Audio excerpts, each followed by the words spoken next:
I don't like the word meditation, I like the word reflection.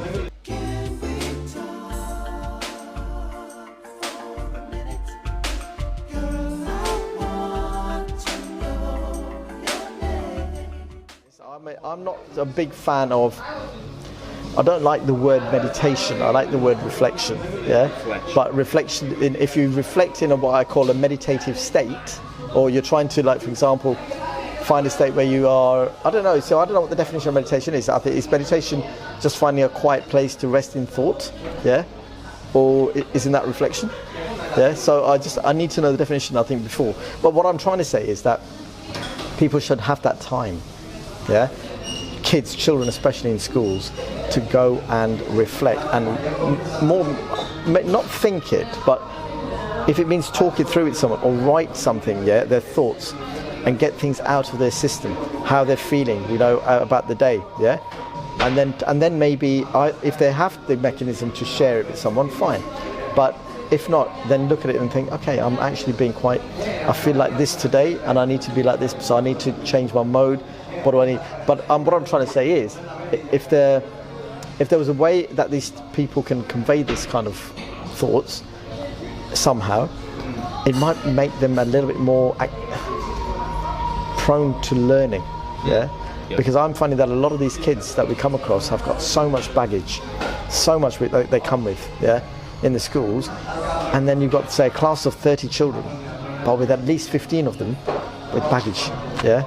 But they're trying their best to focus, and we're trying as teachers to keep them calm. But how do we combat their baggage? Yeah, you know, there's a big another problem. I mean, we're referring against to education. Another problem with it is that it has an immunity to all kinds of talk through. You know what I mean? Any way that you will try to reason with those kids, any way that you will try to tell them, okay, it might not be the way you think it is, it might be some other way, they will always immediately, like their automatism, their indoctrinated automatic reaction will be to automatically reject it because it's not good. And that's one of the problems that I feel like we have in dogmatic education. Sometimes results from religious education, sometimes results from excessively strict education that we have here, is that people become very incapable of accepting different truths, very incapable of seeing things in a different way. Now, how should I have a certain thought about this. I can't quite express properly. I'm just walking around the bush here. I'm having difficulties just saying. Do you think people are afraid thing. to be confronted or disagreed with? They're being taught that what they're doing is good and nice and kind and perfect. Okay. And that is a problem. Because once you can make a person certain that what they're doing is good and kind and perfect and great, then they will not notice how progressively with time they will become more and more corrupt, and they will not see the sins that they will do, and that they will become the very thing that they hate so much. Okay. The sins in this case, I mean, not noticing, for example, the double standard. For example, so hypocrisy. Yeah. Let's give an example. You're a very, very religious person.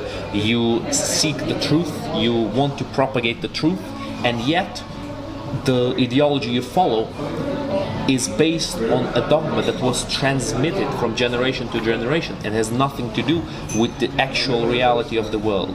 I mean, of course, religions are created as a way, as a tool of power, as a way of organizing people in a society, but they should, at least to a certain extent, adapt to new needs and to new to a new world. You think that's true? I was just thinking something actually while you were talking, and how this conversation came about. And actually, I was starting to think about one particular baggage, which I realised was quite.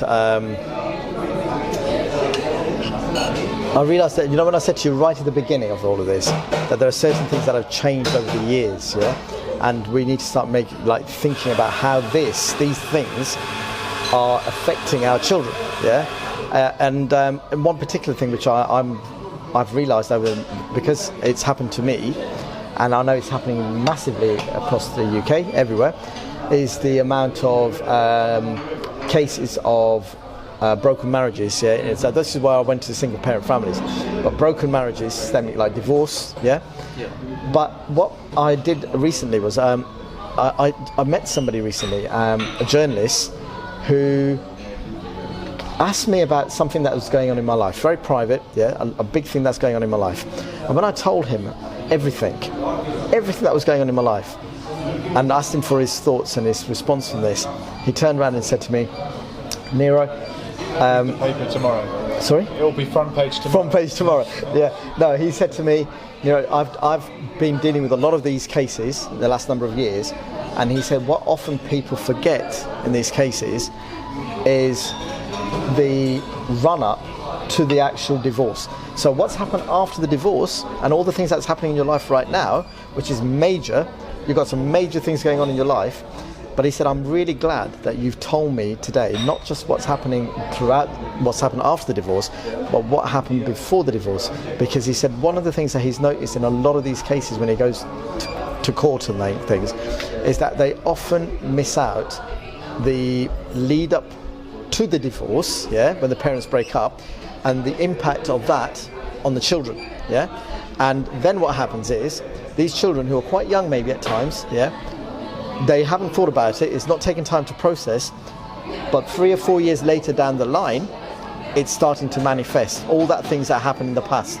And then they start to take it out on whoever, And what this reporter said to me was that it's very, very much your duty as a father, even though you're having all these problems and issues at the moment, when it all comes to light, when it all comes out in the open, you need to be there for your children and understand them and ask them for their forgiveness, in the sense that you probably didn't realise what impact you had on those children with what was going on, right? And how you affected them, which then started making me think, because it happened to me recently in one of the schools I taught at. I've seen some of these kids who actually told me one-to-one, their parents were going through some trouble. And I know in the schools that me and you taught, similar thing, similar story. And I started going flicking back and thinking, do you know what? I never really thought, because I've now put myself in the situation with my own children, and I think back to all those children that I taught. I never really put myself in those shoes and really took that time to actually realise that a lot of these children that we're teaching in these classes, they've got some serious baggage that they're going through. And the question really is, how are they dealing with it? Because they're not dealing with it at home. So then what happens after that? So what they do is that it stems out into going and talking to maybe some of their peers. And then they get involved in certain things, which, because they can't talk about it, they find another avenue. And this is where I start thinking about how we've suddenly got into a whole knife crime, mental health and everything else, because there is no avenue for people in the past to talk, to let go of their feelings, to reflect. And so I think about my children now, and I think, do you know what? Where was I for my children when all this was happening? And equally, where was I'm not going to blame the teachers. What I am going to say is, I know my children must have gone through at school when they must have gone through some torrid time in their minds as to what was happening at home between me and my ex-wife. But where was I and where was my ex-wife in dealing with my children?